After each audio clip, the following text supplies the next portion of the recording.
What's up, everybody? It's me, Sergio, with Mobility Direct, back for another complete teardown and repair guide of the Baja Bandit scooter. This time, we're not going to do the front half. We're going to break down the rear half. So if you want to see the front half breakdown video, check out our YouTube channel. This mobility scooter is awesome. I use it all the time personally with my family to go vacationing. My grandma uses it. My dad uses it. I use it to go fishing. I love it. It's a workhorse. It's super powerful, and it's super lightweight for a heavy-duty mobility scooter. It's the only heavy-duty scooter that you can break down and put into the trunk of a car with ease. We do have several videos showing you what it's like to use in real-world scenarios. If you want to check them out, I'll put the link in the top right-hand corner of the screen so you can get familiar with it. Keep in mind, we do offer OEM parts at the lowest prices, tax-free sales, and free shipping. So here we are with the Baja Bandit once again. This is a dirty little scooter that I've been using for a long time. So pay attention, and hopefully you'll learn something along the way. If you have any questions, anything I don't cover in the video, make sure you put your questions in the comment section. I will reply to every single comment within one business day. So the first thing I'm doing is I'm taking it apart. Like I said, this scooter is a travel-friendly, heavy-duty off-road scooter, so it does break down into 5 lightweight pieces, very manageable. And what I'm going to show you now is my tools. There's a lot of them, and you are going to need a lot of tools for this job.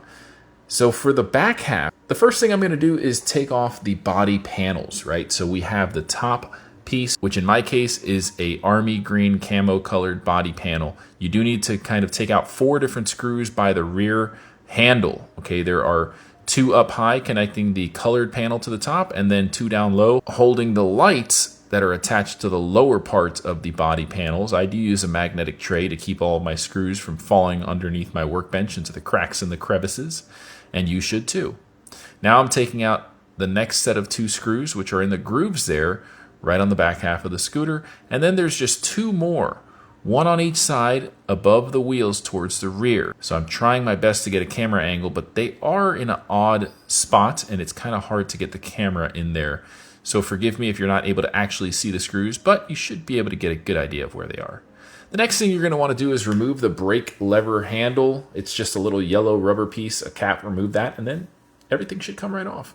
There are some light connectors. You will need to cut zip ties and then use a small flathead screwdriver to depress the little tab on the connectors to pull them apart. I like that they are secured nicely with those connectors that require a tab to be pushed down, so you know they're never really going to come loose. This is an off-road scooter, and that does concern me about a lot of scooters. So in this case, Pride Mobility really did think of everything. Now you're going to need a hex bit to remove the tires.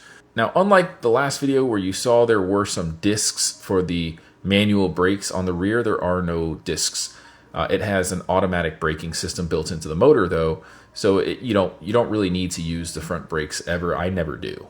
The automatic brakes that are attached to the motor work just fine. Now what I'm doing is just removing a few extra zip ties that are holding the wires in place. Make sure you take pictures. You're going to want to know where all those wires go and all the zip ties go when you're putting Humpty Dumpty back together again. Now this scooter's frame is a bit unique, okay? And you are going to have to take apart several nuts and bolts to remove the cage around the motor going over the top, and that's what I'm doing now. I do like to secure the nuts and the bolts together after I remove them, just so I know where everything goes. So I removed the set of nuts and the bolts right on each side of the spring, and now I'm removing the nut and bolt that actually holds the top part of the cage to the shock or the suspension coil.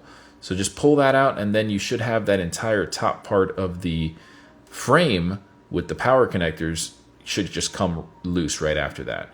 Now be careful, there are some connectors for the motor positive and negative and the automatic brakes assembly. There is a connector for that as well.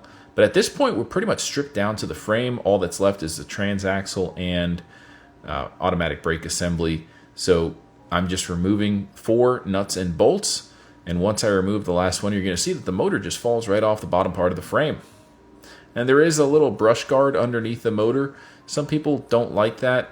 I personally have not had any issues with it dragging, but I have heard from some customers that it does drag. It's there to protect the motor. And I went ahead and cleaned up everything with my duster and a rag. And if you want to see the reassembly after I put everything back together again, you're going to have to subscribe, because in this video, I was just showing you how to take everything apart on the rear half. I hope you've learned something today, and if you have any questions, like I said, drop them in the comment section. Don't be shy. I will reply to every single question within one business day. One last thing before you go, if you want a copy of our free product catalog, it has all of our latest products, ton of information about our company. Make sure you claim a copy by going to our website, mobilitydirect.com. Just click on the green button at the top of every page that says free catalog. Fill out the simple short form that you're seeing on the screen now, and you'll get one in the mail within 1 to 2 weeks tops. You could also just call our non-commissioned sales experts with the number below, give them your address, and they'll process the request for you and answer any questions that you might have. They're not pushy, and they'd love to earn your business. Keep in mind, we're not just an online business. We have physical locations. So come on by if you want to test drive this product or talk about getting replacement parts. Again, I'm Sergio. Thanks again for watching this video. Until next time, everybody, have a great day.